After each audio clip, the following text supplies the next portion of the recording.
औज़ुबिल्लाहि मिनश्शैतानिर्रजीम बिस्मिल्लाहिर्रहमानिर्रहीम। आज हम खाली जगहों को पूर करेंगे। तो कुछ अल्फाज दिए हुए हैं, इन अल्फाजों को मुनासिब जगहों पर जो है खाली जगहें जो है मुनासिब अल्फाज जो हैं वो मुनासिब जगहों पर पूर करने हैं। इस तरह से जुमला पूर करना है। इसमें शराइत है, इस्तिकाम है, गद्दारी है, इक़्तिदार है और ज़ेर है। ये ऐसे अल्फाज हैं जो नीचे 5 जुमले दिए गए हैं और इन 5 जुमलों में इनको भरना है। पहला जो है वो है, अंग्रेज़ चाहते थे कि वो एक एक करके सब रियासतों को डैश कर लें, वो सब रियासतों को डैश कर लें। ऊपर जो अल्फाज दिए गए हैं शराइत, इस्तिकाम, गद्दारी, इक़्तिदार, ज़ेर।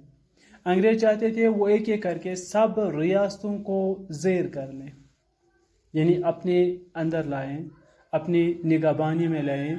ज़ेर करना यानी कब्ज़ा कर लेना।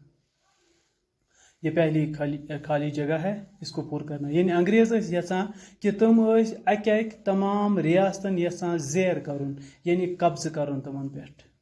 दोयम, टीपू ने रियासत में डैश की तरफ तवज्जो दी, चूँकि टीपू की जो रियासत जो हुकूमत थी वो सिर्फ इक़्तिदार की हवस की हुकूमत नहीं थी। वो चाहते थे कि रियासत जो है वो तरक्की करे, रियासत के लोग जो हैं वो तरक्की करें, रियासत की हर एक जो कमी है, हर एक जो मांग है वो पूरी वो करना चाहते थे। रियासत को एक हकीकी रियासत वो बनाना चाहते थे। इसी तरह इसीलिए यहाँ पर दिया गया है कि टीपू ने रियासत में डैश की तरफ तवज्जो की। टीपू ने रियासत में इस्तिकाम की तरफ तवज्जो की, यानी मुस्तहकम, उसने एक रियासत को मुस्तहकम करने की कोशिश की, इस्तिकामत की तरफ रियासत को लाया है। और अब तीसरी खाली जगह है, टीपू ने अंग्रेज़ों को अपनी डैश मानने पर मजबूर किया, क्योंकि टीपू इतना बहादुर था, इतना निडर था, और अंग्रेज़ चूँकि उससे मुकाबला नहीं कर पाए, इस वजह से वो अंग्रेज़ मजबूर हो गए कि उसकी जो मांगे हैं, उसकी जो शराइत हैं वो कबूल कर लें। इसीलिए जो खाली जगह है, टीपू ने अंग्रेज़ों को अपनी डैश मानने पर मजबूर किया, अपनी शराइत मानने पर मजबूर किया। टीपून हसा कर काम, तम हसा कर अंग्रेज़ मजबूर ताकि तम मानन तम सं तमाम शराइत। ये ब्याह खाली जाए।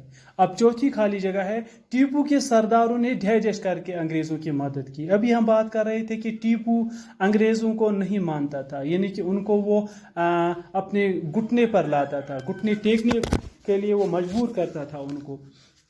तो इस वजह से टीपू के सरदारों ने बिलाखिर अंग्रेज़ इस चाल में कामयाब हो गए।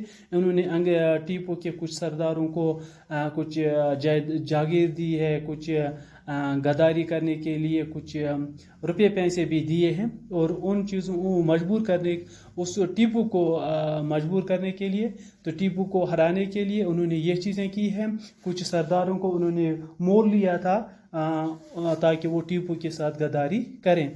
इसीलिए टीपू के सरदारों ने डैश करके अंग्रेज़ों की मदद की। टीपू के सरदारों ने गद्दारी करके अंग्रेज़ों की मदद की। टीपू सम कि सरदार तमो कर गद्दारी टीपू तो तमो कोर अंग्रेज़न मदद।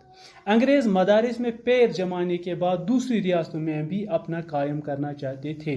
अंग्रेज़ तुम मदारिस में भी, यानी कि मदरस चलान मुसलमान खासकर अत टीपू सद मैसूरस मज अंद पक सरसी रियासत मज तुम यानी पैर जमाने के बाद दूसरी रियासतों में भी अपना डैश कायम करना चाहते थे। मदरसों को उन्होंने पैर जमाने के बाद, यानी मदरसों पर अपना दबदबा कायम करने के बाद दूसरी रियासतों में भी अपना डैश कायम करना चाहते थे, अपना इक़्तिदार, अपनी हुकूमत, यानी तमस पन इक़्तिदार यसान बाकियन रियासतन पे कायम करुन। इसलिए हम कहेंगे अंग्रेज़ मदारिस में पैर जमाने के बाद दूसरी रियासतों में भी अपना इक़्तिदार कायम करना चाहते थे। तो ये आज की खाली जगह थी। پہلی خالی جگہ میں انگریز چاہتے تھے کہ وہ ایک ایک کر کے سب ریاستوں کو زیر کر لیں. ٹیپو نے ریاست میں ڈیش ڈیش کی طرف توجہ کی. ٹیپو نے ریاست میں استحکام کی طرف توجہ دی. ٹیپو نے انگریزوں کو اپنی ڈیش ڈیش ماننے پر مجبور کر دیا. ٹیپو نے انگریزوں کو اپنی شرائط ماننے پر مجبور کر دیا.